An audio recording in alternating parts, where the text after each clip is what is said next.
बोले सतगुरु महाराज की, सच्चे दरबार की। है शाम सखा, तू है सोने नैनों का उजियारा। भगवान श्री कृष्ण से अर्जुन कह रहे हैं, मेरा जीवन रूखा था, सूख चुका था, तूने आकर हरा भरा कर दिया। अर्जुन के पास किसी चीज़ की कमी नहीं थी, संसार की सुख, संपत्ति, वैभव, लेकिन ये सब चीज़ें अर्जुन को कोई सुख ना दे पाई, क्योंकि मनुष्य को सुख तब तक नहीं मिलता जब तक उसे सही दिशा नहीं मिलती। सुख देने वाली चीज़ें भी उसे दुख ही देती हैं। भगवान श्री कृष्ण अर्जुन को समझाते हुए कहते हैं, हे अर्जुन, तो जिन जिन चीज़ों को संसार में सुख देखता है, वास्तव में उनमें सुख नहीं है। ये दुख का बिगड़ा हुआ रूप है जो तुझे सुख नजर आ रहा है। वास्तव में संसार में कहीं भी सुख नहीं है। संसार की किसी भी चीज में कोई सुख नहीं है, लेकिन भासता है। कृष्ण कहते हैं, अर्जुन तू इनकी तरफ आकर्षित मत हो। जिस वक्त ये सुख तेरे हाथ आएंगे तुझे पता भी नहीं चलेगा, ये दुख के रूप में बदल जाएंगे। बे औलाद की कामना करता है, जब औलाद हो जाती है तो उससे भी एक दिन दुखी हो जाता है। निर्धन धन की कामना करता है, जब धन बहुत आ जाता है धन से भी दुखी हो जाता है। मनुष्य जानता नहीं कि उसका सुख कहाँ छिपा हुआ है। महापुरुष यही बताने आते हैं, इंसान तेरा सुख कहाँ है और तू ढूंढ कहाँ रहा है। तेरी शांति कहाँ है और तू उसे ढूंढ कहाँ रहा है। तेरे पास दिशा नहीं है, मार्ग नहीं है। गोस्वामी तुलसीदास जी रामायण में समझाते हैं, श्रुति पुराण सब ग्रंथ कहाई, रघुपति भक्ति बिना सुख नहीं। अगर सुख है तो भक्ति में है, अगर सुख है तो ईश्वर में है, क्योंकि वो सुख का सागर है। संसार उसकी परछाई है। परछाई आपको सुख नहीं दे सकती, वास्तविकता ही सुख दे सकती है। इसीलिए गोस्वामी समझाते हैं कि अगर तू सुख चाहता है, श्रुति वेद भी कहते हैं, ग्रंथ भी कहते हैं, परमात्मा की भक्ति के बिना तुझे कहीं शांति नहीं मिलेगी। बड़ी एग्जाम्पल्स देते हैं। कमठ पीठ जाम में ही बहु बारा, बंध्या सुत बरु काहू मारा। फूले नभ बरु बहु विधि फूला, जीव न लहे सुख हरि प्रतिकूला। गोस्वामी तुलसीदास जी कहते हैं कि मान लीजिए कि कछुए की पीठ पर बाल उग गए। वैसे तो उग नहीं सकते, कठोर होती है। कहते मैं मान लेता हूं, एक समय के लिए मान लेता हूं कि ऐसा होना संभव है। बंध्या सुत, कहते मैं ये भी मान लेता हूं कि एक बांझ स्त्री के बच्चे ने किसी को मार दिया। वैसे तो पॉसिबल नहीं है, लेकिन मान लेते हैं। कहते मैं ये भी मान लेता हूं कि आकाश में फूल खिल गए, जबकि खिल नहीं सकते, जमीन पर खिलते हैं, आकाश में भी खिल गए। कहते ये भी मैं मान लेता हूं। जीव ना लहे सुख हरि प्रतिकूला, लेकिन गोस्वामी तुलसीदास जी कहते ये नहीं मैं मान सकता कि कोई परमात्मा से प्रतिकूल होकर सुखी हो गया। तृष्णा जाए बरु बहुविध जलविद पाना। वो कहते मैं मान लेता हूं कि इंसान की किसी की तृष्णा, मृग की तृष्णा मिट गई। वो कहते मैं मान लेता हूं कि एक खरगोश के सिर पर सींग आ गए, बरु जामई ससीस बिशाना। कहते मैं मान लेता हूं अंधकार बरु रबही निसाबे, कि अंधकार ने सूरज को भगा दिया, जबकि होता उल्टा है कि सूरज अंधकार को भगाता है। कहते मैं इम्पॉसिबल चीज को भी मानता हूं, अंधकार बरु रबही निसाबे, राम विमुख न जीव सुख पावे। जिस इंसान को परमात्मा से जुड़ने की दिशा नहीं मिली, वो कभी सुखी नहीं हो सकता। जो सुख को चाहे सदा, ये भी कह देते हैं कि अगर इंसान तू चाहता है कि सुख तू सुखी हो जाए, तो एक रास्ता बताता हूं। जो सुख को चाहे सदा, तो शरण राम की ले, तू राम की शरण ले। परमात्मा के सम्मुख हो जा, परमात्मा का साम्राज्य सभी तेरा हो जाएगा। Kingdom of God is within you. ईश्वर का साम्राज्य तेरे साथ है। तू बादशाह है, लेकिन भिखारी बना हुआ है, पता नहीं, जानता नहीं। और जिंदगी की दिशा, परमात्मा की शरण होने का मतलब क्या है कि उसके साधन को, उसके नियम को, उसके कानून को अपने जीवन में उतारना, यह शरण होना है। परमात्मा की शरण होना, उसी की भक्ति को प्राप्त करना है। क्योंकि जिस वक्त मनुष्य को वो भक्ति मिल जाती है तो मनुष्य जन्मों जन्मों के कर्मों के बंधन से मुक्त हो जाता है, माया के बंधन से मुक्त हो जाता है, संसार के हर बंधनों से मुक्त हो जाता है। भक्ति उसके बंधन काट देती, स्वतंत्र कर देती है। मनुष्य परतंत्र है, बंधा हुआ है, ना रात चैन है ना दिन चैन है, भागता ही जाता भागता ही जाता। अगर ईश्वर रात ना बनाता तो मनुष्य बहुत जल्दी मर जाता, क्योंकि इसे सोने का समय नहीं मिलता। भक्ति स्वतंत्र सकल सुख खानी, बिन सत्संग न पावे प्राणी। कहते ये भक्ति सत्संग के बिना नहीं मिल सकती। सत्संग का अर्थ, जब तक तुम सत्य के साथ संग नहीं कर लेते, सत्य के साथ जुड़ नहीं जाते, तब तक सुखी नहीं हो सकते। सत्संग का अर्थ ये नहीं कहना कि हम काफी विचार विमर्श करते हैं जी, हम रोज पार्क में जाकर सत्संग कर लेते 2 घंटे, वो सत्संग नहीं। यहां गोस्वामी तुलसीदास जी कहते हैं, जब तक सत्य के साथ आपका संग नहीं होता, आप स्वतंत्र नहीं है, और कैदी इंसान, गुलाम इंसान हमेशा दुखी रहता है। खुश तो स्वतंत्र इंसान होता है। आगे कहते, पुण्य पुंज बिन मिले न संता। एक एक शर्त लगा रहे हैं, कंडीशन जोड़ते जा रहे हैं। अब सत्संग कैसे होगा? पुण्य पुंज बिन मिले न संता। वो संत जो सत्य को साथ जोड़ता है, ये भी ईश्वर की कृपा से मिलेगा, ये भी आपके प्रेम से मिलेगा, आपकी खोज से मिलेगा, आपकी लगन से मिलेगा। क्या जैसे आप संसार के लिए रोते हैं, कभी ईश्वर की याद में रोए? जैसे संसार के लिए भागते हैं, कभी ईश्वर के लिए भागे? सुबह ऑफिस जाते हैं ना, तो भागे जाते हैं, टिफिन भी छोड़ देते, नाश्ता भी छोड़ देते, बस ना निकल जाए, एब्सेंट लग जाए कि 200 रुपया कट जाएगा। यहां चिल्ला चिल्ला के 1 घंटा गाने वालों का गला फट जाता है। आराम से आते, क्या है, क्या लेना भगवान से, क्या देगा, सुन लेंगे थोड़ी देर बैठ के। क्योंकि हम परमात्मा को इंपॉर्टेंस ही इतनी देते हैं, तो परमात्मा आपको भी इतनी इंपॉर्टेंस दे रहा है जितनी कि आप उसको देते हैं। पुण्य पुंज बिन मिले न संता, सत संगत संस्कृति कर अंता। जिस इंसान के जीवन में सत्संग हो जाएगा, संस्कृति का अर्थ होता है जन्म मरण के बंधन को भी कट जाना। इतना बड़ा काम करता है, इतना बड़ा हथियार है सत्य का संग, ईश्वर का संग हो जाना। लेकिन ईश्वर का संग हो तो कैसे हो, कैसे करें? हमारा मन जो जन्मों जन्मों के कर्म और संस्कारों से मलिन हो चुका, जो कि ईश्वर का ही रूप था। मन तू ज्योत स्वरूप है, अपना मूल पछाण।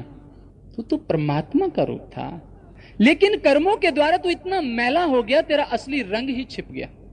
जब कपड़ा बड़ा मैला हो जाता है तो धोबी के पास भेजा जाता है, उसकी मैल निकाले, चाहे थापियों से निकाले, चाहे सोडे में उबाले, चाहे कुछ करे, लेकिन उसकी भी एक टेक्निक है। शरीर की मैल उतारने की तो बहुत तरीके हैं बाहर।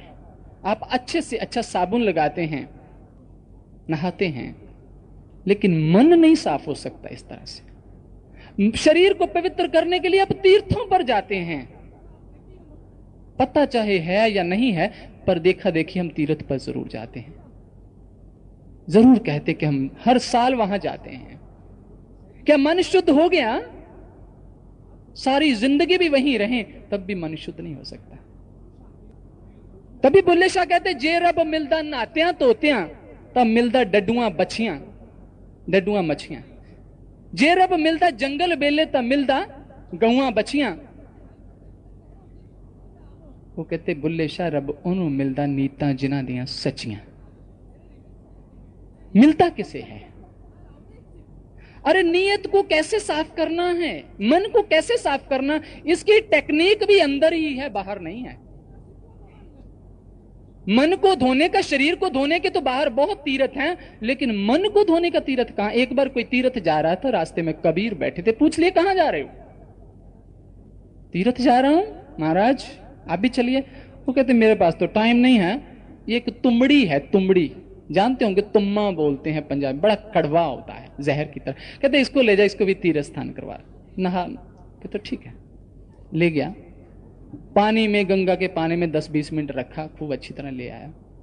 जब वापस लाया उसको कहते काट तो इसे, काटा, कहते जुबान पे लगा, जहर जैसा कौड़ा। कहते तेरी भी कड़वाहट निकल गई या नहीं? अभी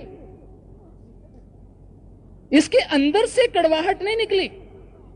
जहर तो मनुष्य के अंदर है, जिस वक्त वो फूटता है तो मनुष्य कैसे बाहर खून खराबा कर देता है। अंदर मन को कैसे शुद्ध करना है, गोस्वामी तुलसीदास जी इसका भी तरीका बताते हैं। कहते मुद्द मंगलमय संत समाजु, जो जग जंगम तीर्थ राजू। मुद्द मंगलमय कहते कल्याणकारी और आनंददायक संतों का समाज है, संतों का समाज। जो जग जंगम, जो कि एक चलता फिरता तीर्थ है, जो मन को शुद्ध करता है, शरीर की कोई चिंता नहीं है, मन को शुद्ध करता है। जो जग जंगम तीर्थ राजू, और वो कहते सबसे बड़ा तीर्थ है महापुरुषों का संग, सबसे बड़ा तीर्थ है। हमारे शास्त्र कहते 68 तीर्थ महापुरुषों के चरणों में निवास करते हैं। सिद्ध भी करूंगा, अभी बताऊंगा भी कैसे। वो कहते राम भक्ति जहां सुरसरी धारा, कहीं महापुरुषों की संगत हो रही हो तो वहां ब्रह्म की चर्चा चलती है, सत्संग चलता है। कहते ये गंगा की धार है जो आपके मन पर चोटें मार रही है। इंसान उठ जाग, लानत है तेरे जीवन पर, तू अपना काम कर। राम भक्ति वो चर्चा ईश्वर की एक गंगा की धारा है। सरसई ब्रह्म विचार प्रचारा, कहते महापुरुषों की संगत में सरस्वती, ब्रह्म का प्रचार, ब्रह्म का ज्ञान, यह सरस्वती है। कि आपको जिस परमात्मा की चर्चा सुनते ब्रह्म के साथ जोड़ा गया, कहते सरस्वती। सरस्वती का मतलब कभी आप प्रयाग में गए हो, कुंभ में गए हो, तो वहां जब 3 नदियां जहां मिलती हैं प्रयाग में, तो क्या होता है, गंगा और जमुना नजर आ रही है, सरस्वती अंदर से निकल रही है अप्रगट रूप से। कभी गौर किया हो आपने? इसी तरह सरस्वती वो सूक्ष्म नाड़ी, जिस वक्त महापुरुष आपको दीक्षित करते हैं, जो अंदर है, गुप्त है, वो प्रकट हो जाती है, अंदर से प्रकट होती है। कहते ये सरस्वती महापुरुषों के चरणों में। आगे बताते हैं, विधि निषेध में कलमल हरनी, कर्म कथा रविनंदन बरनी। कहते तीसरी यमुना, महापुरुषों की संगत में जाके ज्ञान लेने के बाद पता चलता है विधि निषेध में क्या करना चाहिए, क्या नहीं करना चाहिए, क्या अच्छा है, क्या बुरा है, क्या मुझे कर। आदमी को कसौटी मिलती है कि मुझे क्या करना चाहिए। अंधा आदमी क्या करता था, आंख मिलने के बाद वो विचार कर सकता है कि जो मुझे करना चाहिए, नहीं करना चाहिए। तीनों नदियों का संगम हो गया। कहां हुआ? महापुरुषों की संगत से। और आज आप गौर से ध्यान करें, ये तीर्थ कहां बने हुए हैं, तीर्थ स्थान कहां बने हुए हैं, जहां कभी ना कभी कोई महापुरुष पधारे, उनके चरण पड़े, उनकी संगत हुई, उन्होंने तप किया, उन्होंने साधना की, उसी जगह पर तीर्थ बन गए। वैष्णो देवी वैष्णवी ने छोटी बाल अवस्था में वहां साधना के अंदर एनलाइटेंड हो गई थी, मर्ज हो गई थी। उस स्थान को हम आज तक पूज रहे हैं। वहां एक छोटी बच्ची जिसका नाम वैष्णवी था, जो राजा वैष्णव की लड़की थी, वो साधना के अंदर मर्ज हो गई थी, एनलाइटेंड हो गई थी, समाधि ले ली थी उसने उस गुफा के अंदर जहां जाकर आज हम मत्था टेकते हैं। उसने और हम उसको नमस्कार करते हैं, उसके चरणों को नमस्कार करते कि वहां कोई भक्त इतना महान हुआ। हेमकुंड साहब कहते वहां गुरु गोबिंद सिंह जी ने तपस्या की। गंगा जहां अनेक ऋषि मुनियों ने सत्संग सभाएं ये सब कुछ किया। काशी जहां भगवान शिव ने उपदेश दिया ज्ञान का, वो तीर्थ बन गए। लेकिन वहां जाने से हमें मिला क्या? महापुरुष कहते इस चीज को छोड़ो। एक बार कबीर के साथ लोग झगड़ा करने लगे। कबीर सत्संग कर रहे और तीर्थ पर ही विचार कर रहे थे। बहुत लोग जो किसी बात को समझने का प्रयास नहीं करते, लेकिन उबल पड़ते हैं।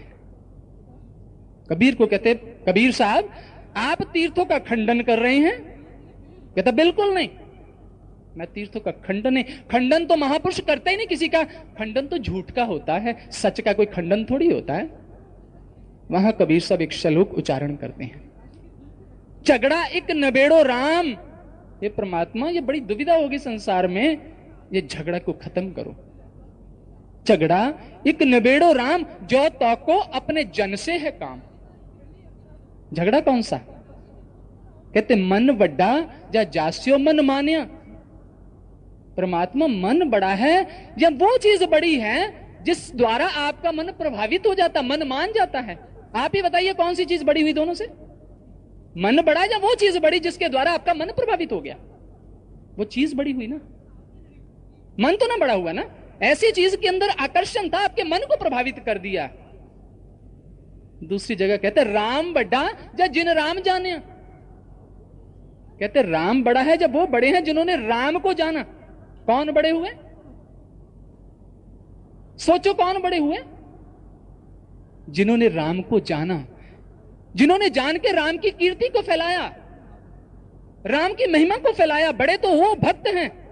वो कहते ना तू आमे वस बहुत किनावणे, ना तू आमे वस वेद पढ़ावणे, ना तू आमे वस बहुता दान दे, ना तू आमे वस बहुत सियाण पे। सब कुछ तेरे वस अगम अगोचरा, तू भगता के वस भगता ताण तेरा। वो भक्त के अंदर प्रेम की डोर से बंधे भगवान। बड़े तो वो हैं जिन्होंने भगवान को भी गुलाम कर लिया। आगे कहते हैं ब्रह्मा बड़ा या जासो पाया, वेद बड़ा या जहां ते आया। आज लोगों के अंदर बड़ी दुविधा है। वो कहते ब्रह्मा बड़ा है या वो बड़ा है जिसने ब्रह्मा को पैदा किया, ब्रह्मा को बनाया। कौन बड़ा है? बाप बड़ा है या बेटा बड़ा है? बाप बड़ा है। ब्रह्मा को भी किसी शक्ति ने पैदा किया, उसके ऊपर कोई और शक्ति है। वेद बड़ा या जहां ते आया। वेद बड़े हैं या वो बड़े जिन्होंने वेदों को लिखा? वो बड़े हैं जिन्होंने लिखा। कहते तीर्थ बड़ा या हर का दास, कहे कबीर भयो उदास। कहते तीर्थ बड़ा है या वो बड़े हैं जिनके द्वारा ये तीर्थों का निर्माण हुआ। कौन बड़े हैं? वो बड़े हैं जिन्होंने तीर्थों का निर्माण कर दिया। वो जहां भी जाते तीर्थ बनाते जाते हैं। मुद्द मंगल में संत समाजू। गोस्वामी तुलसीदास जी कहते महापुरुषों का समाज सबसे बड़ा तीर्थ है, जहां जाकर हमारे मन को धोया जाता है। ऐसी वर्षा की जाती है, ऐसी सरस्वती गंगा यमुना प्रयाग को प्रकट किया जाता है, जिसको हमारे ग्रंथों में कहा ईड़ा पिंगला सुषमणा तीन बसे इकठाई, बेणी तह संगम प्रयाग, मन मज्जन करे निथाई, संतो तहां निरंजन राम है। सबसे बड़ा तीर्थ इस देह के अंदर है। देहस्ता सर्व तीर्थानी। वेद कहते देह ही सबसे बड़े तीर्थ इस देह के अंदर, शरीर के अंदर ही है। लेकिन मनुष्य को इस पर विचार करना होगा। संतों की महिमा हमारे ग्रंथ गाते थकते नहीं हैं, क्योंकि वही जीवन का कल्याण करते हैं। विधि हरिहर कभी को विद बानी। वो कहते कि विधि, विधि ब्रह्मा को कहते हैं, हरि विष्णु को कहते हैं, हर शिव को कहते, कवि कोविद पंडित को कहते हैं। उनकी वाणी है जे कहत साधु महिमा सकुचानी। वो कहते कि हम भी साधु की महिमा कह नहीं पा रहे। अनंत है उसकी महिमा। संत की महिमा वेद ना जाने। गुरु ग्रंथ में लिखा है संत की महिमा वेद ना जाने, जेता सुने तेता बख्याने। महापुरुषों की संगत, जिस इंसान को कोई ऐसे महापुरुष मुर्शद, कामल मुर्शद, पूर्ण संत मिल जाए, उसकी जिंदगी की नई शुरुआत हो जाती है। जीवन का कल्याण शुरू हो जाता है। मनुष्य की यात्रा अमृतत्व की ओर शुरू हो जाती है, वरना तो मृत्यु की ओर ही भाग रहा है। महापुरुष समझाते हैं इंसान के जीवन में संत का पदार्पण जब तक नहीं होता, मनुष्य क्या जिंदगी से मिलाप नहीं होता। वो जिंदगी से नावाकिफ ही रहता है। जीता तो जरूर है, एक शरीर को लेकर जीता है, जिस शरीर के अंदर जिंदगी नहीं अभी आई, क्योंकि जिंदगी बंदगी का नाम है। और जिस जीवन के अंदर संत का पदार्पण होता है, उसकी जिंदगी आरंभ हो जाती है। हमारे ग्रंथों में लिखा गुरु की कितनी आवश्यकता है जीवन के अंदर, बहुत आवश्यकता है। कबीर साहब एक बात कहते बिन सतगुरु उपदेश सुर नर मुनि नहीं निस्तरे। ब्रह्मा विष्णु महेश सगल जीव को गने, खोजो सतगुरु संत जीव काज को चाहूं। मेटो भव का अंक आवागमन निवारूं।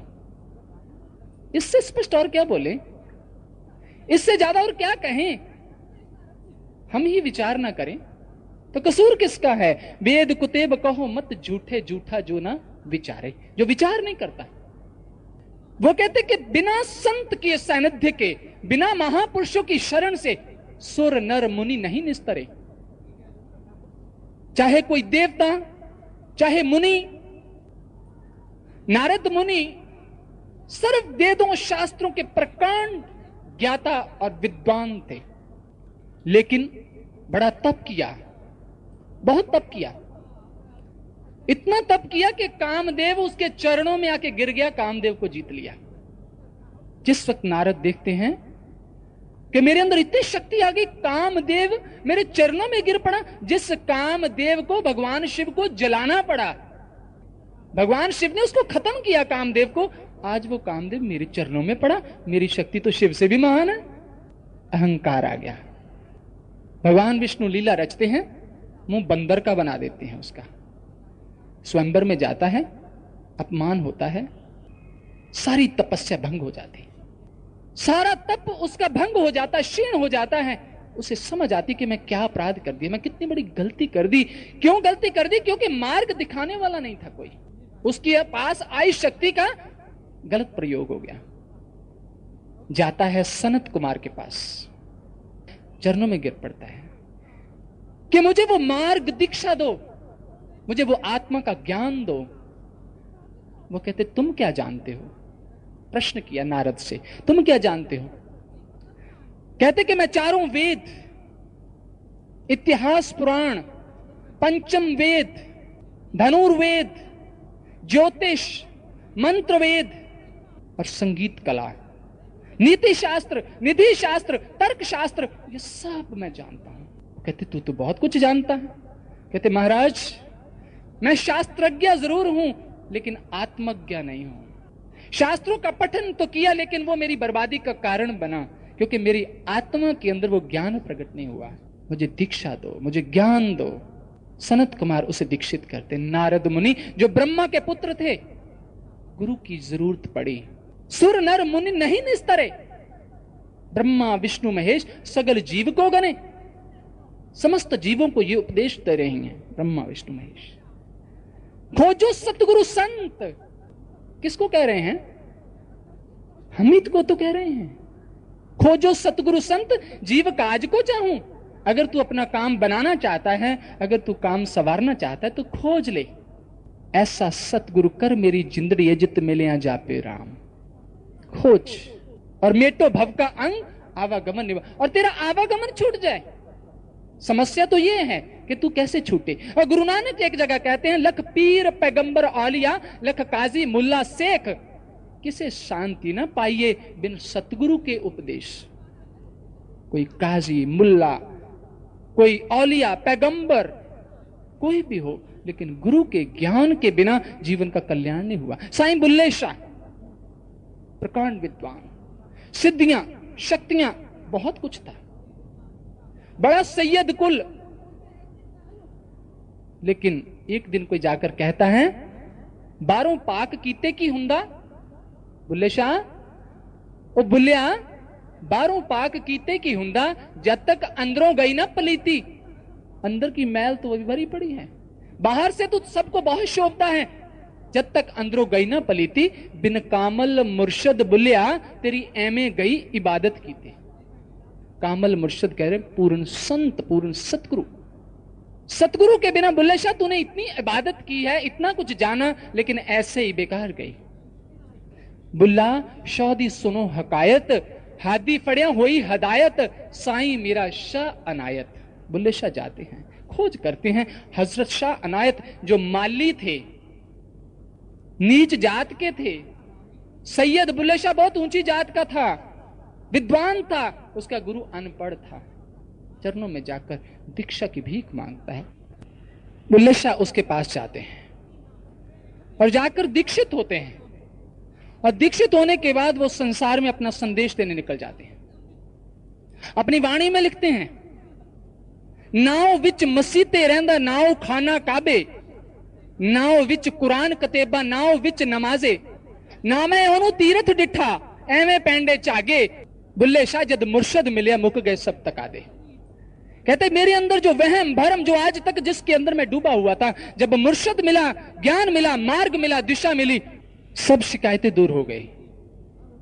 इसलिए महापुरुष कहते कि जिस वक्त इंसान को ऐसे महापुरुषों का सानिध्य मिलता है, गुरु अमरदास जी थे, 63 साल तक वो हरिद्वार जाते रहे, तीर्थों पर जाते, अलग अलग अनेक संत मंडलियों में जाते, लेकिन एक दिन कोई ब्रह्म ज्ञानी मिला उनको, और ब्रह्म ज्ञानी जिस वक्त मिला तो वो उनकी सेवा करते हैं और बड़े आदर सत्कार से बहुत सम्मान देते हैं।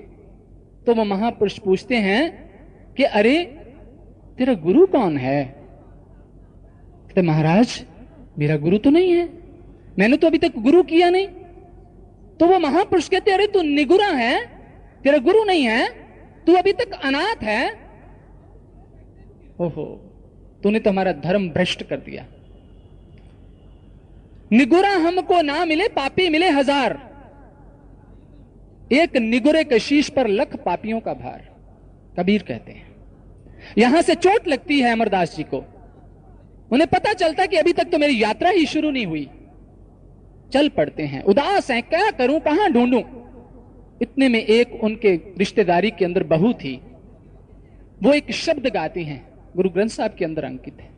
वो पूछते हैं कि ये शब्द किसका है? वो बताते हैं कि गुरु अंगद देव जी, जो गुरु नानक देव जी की गद्दी पर बैठे हैं, वहां से जाकर, हालांकि उनके समधी लगते थे, लेकिन वहां जाके सेवक की तरह सेवा की और 12 साल सेवा करने के बाद उनको 75 साल की उम्र में दीक्षा मिली।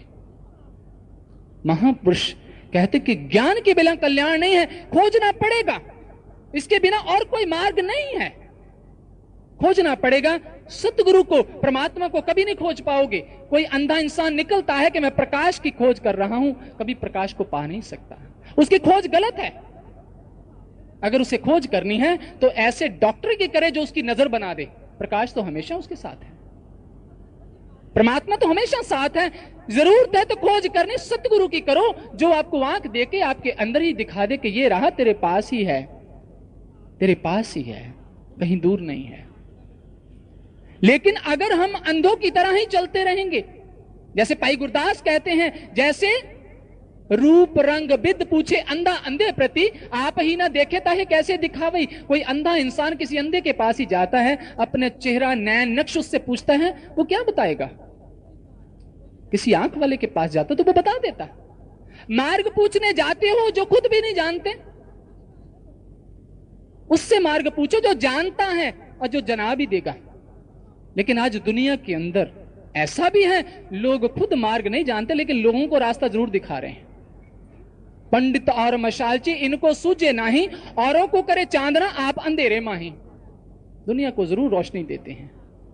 एक बार की बात है कि एक स्कूल के अंदर इंस्पेक्शन थी। इंस्पेक्शन, स्कूलों में इंस्पेक्शन होती है ना, तो टीचर, सभी टीचर अपनी अपनी क्लास को अच्छी तरह कर रहे हैं, मेकअप कर रहे हैं कि इंस्पेक्शन होनी है, हमारा रिकॉर्ड अच्छा है। एक क्लास के अंदर एक लड़का बड़ा महान नालायक था। टीचर जाकर, अध्यापक उसके पास जाकर कहता, भाई तू बड़ी शरारत करता है, तू हमेशा सारे उल्टे काम करता है, अच्छा होगा तू कल स्कूल ही मत आना, क्योंकि तू कुछ ना कुछ गड़बड़ करेगा।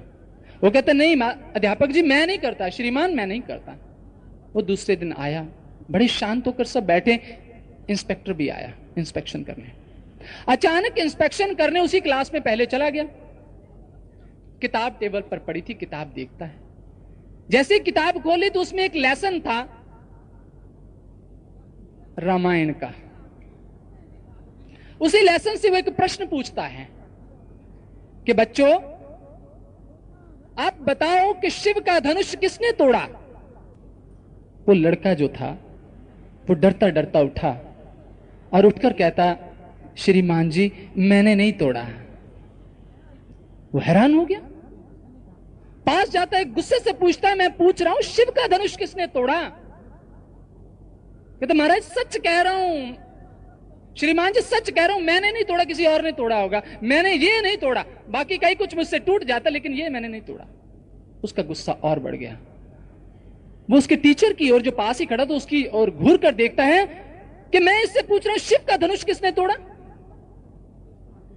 तो जो मास्टर जी थे वो डंडा उठाकर बच्चे के 2-3 लगाई, कहते जल्दी बता। श्रीमान जी कहते कि सर इसने ही तोड़ा होगा क्योंकि सब कुछ यही तोड़ता है। कुर्सियां, मेज, जो कुछ भी कप प्लेट है ना जहां पड़ा, सब कुछ यही तोड़ता। शिव का धनुष भी इसने जरूर तोड़ा होगा। उसको और गुस्सा आया कि बेड़ा गर्क, तू इसको समझाता है, तू तो खुद नहीं जानता। गुस्सा आया, दोनों हाथों से एक बच्चे को पकड़ता, टीचर को खींचता हुआ ले जा रहा है, गुस्से से प्रिंसिपल साहब के रूम में चला जाता है। कहते सर, ये स्कूल, मैंने इनसे पूछा शिव का धनुष किसने तोड़ा है? ये बच्चा कहता मैंने नहीं तोड़ा। ये टीचर कहता जी इसी ने तोड़ा है। तो प्रिंसिपल उठ के कहता चलो जो होना था हो गया, बच्चे हैं तोड़ देते हैं, बनवा देंगे, कोई ऐसी बात नहीं, गुस्सा नहीं करो। वो कहता सवा सत्यानाश, ये तो गए गए, ये भी नहीं जानता। जब तक इंसान स्वयं ना जाने, कहते रूप रंग विद पूछे अंधा अंधे प्रति, आप ही ना देखे ताहे कैसे देखा भाई। जैसे राग नाद बाद पूछा बहरा जो बहरे थे, आप ही ना सुने ताहे कैसे सुना भाई। कोई बहरा इंसान बहरे के पास जाता है कि भाई मुझे कोई राग सुना, खाक सुनाई, उसे भी नहीं समझ आई, इसने पूछा क्या है। अगर वो सुना भी देगा तो इसको समझ नहीं आएगी। समस्या तो खड़ी है ना। एक बहरा था, मुझे एक और बात याद आ गई। वो बहरा था और घर वालों ने कहा कि फलां रिश्तेदार बीमार हो गए, जाके जरा पता लेकर आ। अच्छा नहीं लगता रिश्तेदारों में जाना आना चाहिए, पता लेकर आ। वो जाता है, रास्ते में सोचता है कि मैं पता लेने जाऊं, मुझे तो सुनता तो है नहीं, मैं क्या बात करूंगा उससे। इमेजिन करता जा रहा है। जैसे इंसान, आज का इंसान भी अपने मन से ही हमेशा सोचता रहता है ऐसे ठीक है, ये ठीक है, मैं ऐसे करता हूं यही ठीक है। ऐसे वो भी सोचता जा रहा है कि मैं क्या पूछूं। चलो कहते शिष्टाचार के नाते कुछ दो चार बातें पूछ लेंगे, चुपचाप बैठे रहेंगे। पूछ लेंगे भाई कैसी तबीयत है, यही पूछना होता बीमार को। पूछ लेंगे क्या दवाई दारू चल रही है, कौन सा डॉक्टर है, ऐसे सोचता जा रहा। तो पहुंच गया सोचते सोचते। तो जिस वक्त वहां गया तो वो मरीज पड़ा हुआ, वो बेचारे की हालत बड़ी खराब हो चुकी थी। वो उससे जाकर पूछता है कि भाई क्या हाल है, कैसी तबीयत है। उसकी आवाज कहां निकली, वो कहता मर गए, बड़ी बुरी हालत है। कहता शुक्र है परमात्मा का, शुक्र है, बड़ी मेहरबानी परमात्मा की। उसने सोचा कि कह रहा ठीक है, काफी ठीक है। वो कहते भाई डॉक्टर कौन सा डॉक्टर इलाज कर रहा है। गुस्सा तो उसको आया, भाई ये मेरा पता लेने आया। कहता यमराज। कहते डॉक्टर भी वैसे अच्छा है, काफी अच्छा डॉक्टर इलाज कर रहा है आपका। दवाई कौन सी खाते हैं आप। उसका गुस्सा बहुत चढ़ गया उसको, कैसा बंदा खबर लेने आया। कहता जहर जहर जहर। कहता वैसे दवाई भी बहुत अच्छी खाते रहोगे, जल्दी आराम आ जाएगा। सुनाई नहीं दिया। इसी तरह इंसान भी मदहोश है, उसे कुछ सुनाई नहीं देता। बहुत कुछ महापुरुष समझाने आते हैं लेकिन उसे कुछ समझ नहीं आता। माया की बात बड़ी जल्दी समझ आ जाती है। कहते जैसे बहरा बहरे ते बचन विवेक पूछना चाहे, कह ना सकत ताहे कैसे समझा वही। कहते बिन सतगुरु खोजे ब्रह्म ज्ञान ध्यान। लाइन सुनने वाली है। बिन सतगुरु खोजे ब्रह्म ज्ञान ध्यान, अन्यथा अज्ञान आन पे ना आवई। कहते जब तक सतगुरु नहीं मिलेगा तब तक ना ज्ञान हो सकता है ना ध्यान हो सकता है, क्योंकि ध्यान ज्ञान के बाद आता है। पहले जानना होता है, फिर ध्यान देखना होता है। जानी हुई चीज को देखा जा सकता है, गुरु के बिना नहीं, कभी नहीं हो सकता। एक जगह बड़ा सुंदर कहते हैं, कहते जैसे रात अंधेरी में दीपक दीपक कहे तिमर ना जाए जब लग ना जराइए। रात अंधेरी हो, आप दीपक दीपक करते रहें, कहते अंधेरा नहीं जाएगा जब तक दीपक जलाओगे नहीं। जब तक दीपक नहीं जलेगा अंदर का अंधेरा नहीं दूर होगा। और दीपक दीपक करते रहो, आपके अंधेरा अंदर वैसे ही पड़ा हुआ है। आगे कहते हैं, आगे समझाते हैं महापुरुष कि इंसान तैसे ज्ञान ज्ञान कहे कबहू ना ज्ञान आए, जब लग गुरु ज्ञान अंतर ना पाइए। कहते आप कहते रहते हो ज्ञान की बातें, ज्ञान कर रहे हैं। कहते ज्ञान कहने की बातें नहीं है, ज्ञान करते जानना। जैसे ज्ञान ज्ञान कहे कबहू ना, किसी को ज्ञान नहीं होता, बातों से किसी को ज्ञान नहीं होता। कब तक, जब लग गुरु ज्ञान अंतर ना पाइए। जब लग कोई गुरु आपके अंदर जना नहीं देता, ज्ञान नहीं हो जाता आपको। कहते तैसे ध्यान ध्यान कहे ध्यान हो ना पावत है। कहते वैसे ध्यान ध्यान करने से तू ध्यान नहीं लगा सकता। जब लग गुरु दर्श अंदर ना दिखाइए, जब लग कोई महापुरुष अंदर दर्शन ना करा दे। ध्यान कब लगता है, दृष्टि दृष्टा दर्शन, तीन चीजों का होना जरूरी है। ध्येय, ध्याता, ध्यान, तीसरी जगह ध्यान आता है। साधन, साधक, साध्य, तीन चीजें हैं। जब तक दर्शन नहीं होगा तब तक दृष्टा दर्शन नहीं कर सकता। सामने दर्शन किसका करना? ध्यान तो किसी चीज का लगाया जाता है। चाइना के अंदर एक बार एक आदमी जिनका नाम था चंग, वो एक दिन ऐसे ऐसे घुमाया जा रहा है जैसे तलवार घुमा रहा, हाथ में उसके कुछ भी नहीं, ऐसे ऐसे किया जा रहा। पास से एक आदमी गुजरा, कहते भाई ये क्या कर रहा है? तो ये ऐसे ऐसे क्या हो रहा है? पीछे हट जाओ, पीछे हट जाओ। कहते आपके तलवार ना लग जाए, ऐसे ऐसे घुमाया जाए। कहते तलवार? वो पूछते किसे तलवार मार रही हो? कहते भगवान बुद्ध ने कहा कि कहीं आपके सामने शैतान आ जाए, कहीं आपके सामने शैतान आ जाए तो तलवार से, ज्ञान की तलवार से छिन्न भिन्न कर दो, छिन्न भिन्न कर दो। तो इधर उधर देखते, कहते शैतान कहां है? शैतान तो नजर नहीं आ रहा। कहते फिर तलवार भी कहां है? ऐसे किए जा रहा हूं मैं। बिना लक्ष्य के तीर चलाए जा रहे हैं। शैतान आगे नहीं, तलवार चलाए जा रहे हैं। ध्यान कर रहे हैं लेकिन आगे कुछ है तो नहीं। भगवान कृष्ण कहते जो लोग इंद्रियों को हट से वश में करते हैं, बहुत लोग ध्यान लगाते हैं। हम ध्यान करते हैं जी, आकर पूछते हैं ध्यान तो हम काफी करते हैं, किसका करते हो? किसका ध्यान कर रहे हो? ये ध्यान नहीं है। मत इस गलत फहमी में रहना कि ध्यान है। ध्यान तो कोई चीज ही और है। ध्यान तो गुरु करवाता है। जिस वक्त अंतर दर्शन दिखाइए, अंदर दर्शन कराता है उस ब्रह्म स्वरूप का, फिर ध्यान शुरू होता है। फिर शुरू होता है ज्ञान ध्यान, दोनों चीजों का आपस में संगम है। यह भक्ति है। अब महापुरुष ये समझाते हैं कि गुरु के बिना समझ आ गई, दुनिया जानती है कि गुरु की जरूरत है, लेकिन गुरु कैसा हो, किसके पास जाएं? बड़ा खतरा सा भी है आजकल तो, क्योंकि आज की बात नहीं, ये तो सदियों से चली आई। गरुड़ जी भी काकभूषणी से प्रश्न पूछते हैं कि संत असंत मरहम तुम जानो।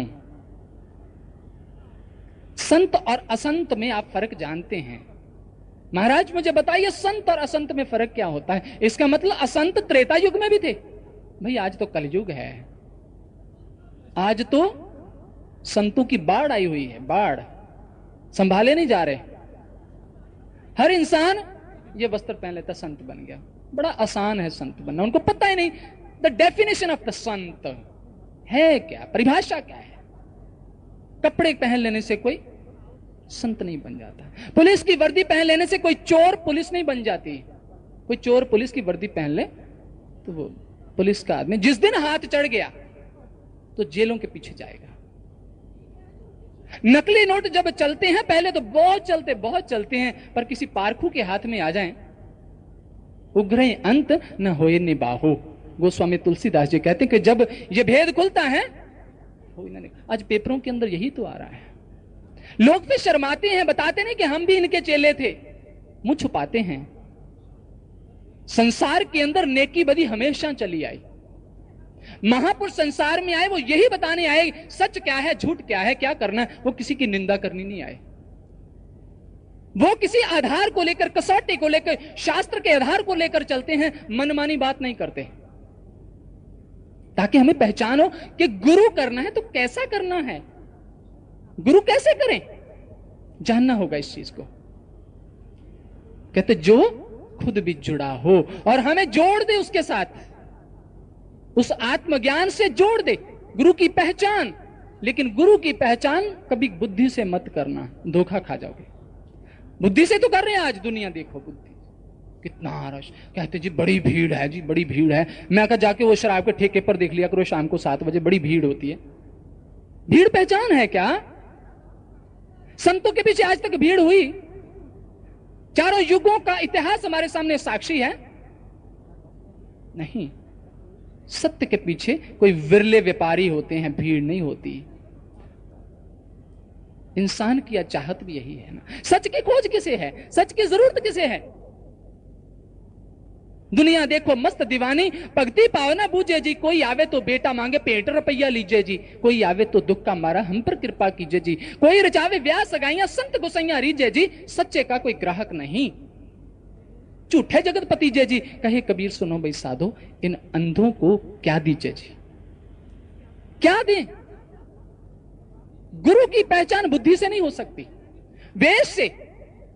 हम सोचते वेश, ये संतों का वेश है। एक बार हम कहीं गए, बहुत पुराने सज्जन हमारे थे, जो पहली जिंदगी, संसारी जिंदगी के अंदर भी हमारा उनका व्यापार था। तो वो कहते नमस्कार, उठ के, बुजुर्ग थे, उठ के नमस्कार करने लगे। मैं कहा नहीं, आप ऐसे नहीं करो प्लीज। कहते नहीं नहीं, हम आपको थोड़ी, आप तो आपके वेश को, इस वस्त्रों को कर रहे हैं। मैं कहा ये तो बहुत गड़बड़ कर रहे हैं, ये तो और भी गलत कर रहे हैं। क्योंकि इन्हीं वस्त्रों के अंदर रावण भी आया था, और वो तो एक रावण त्रेता में था। आज तो रावणों की गिनती नहीं है, सिर्फ ढका हुआ इन वस्त्रों से। वस्त्रों से किसी की पहचान मत करना, धोखा खा जाओगे। और आज धोखा भी इसीलिए हो रहा है। उजला सा लिबास पहनकर, चेहरा है नूर वाला, कई कहते जी नूर भी बड़ा है जी, बड़ा नूर है। क्या पहचान? जिस संत के चेहरे पे नूर बड़ा, मैं कहा नूर नहीं, अंगूरी नूर है वो।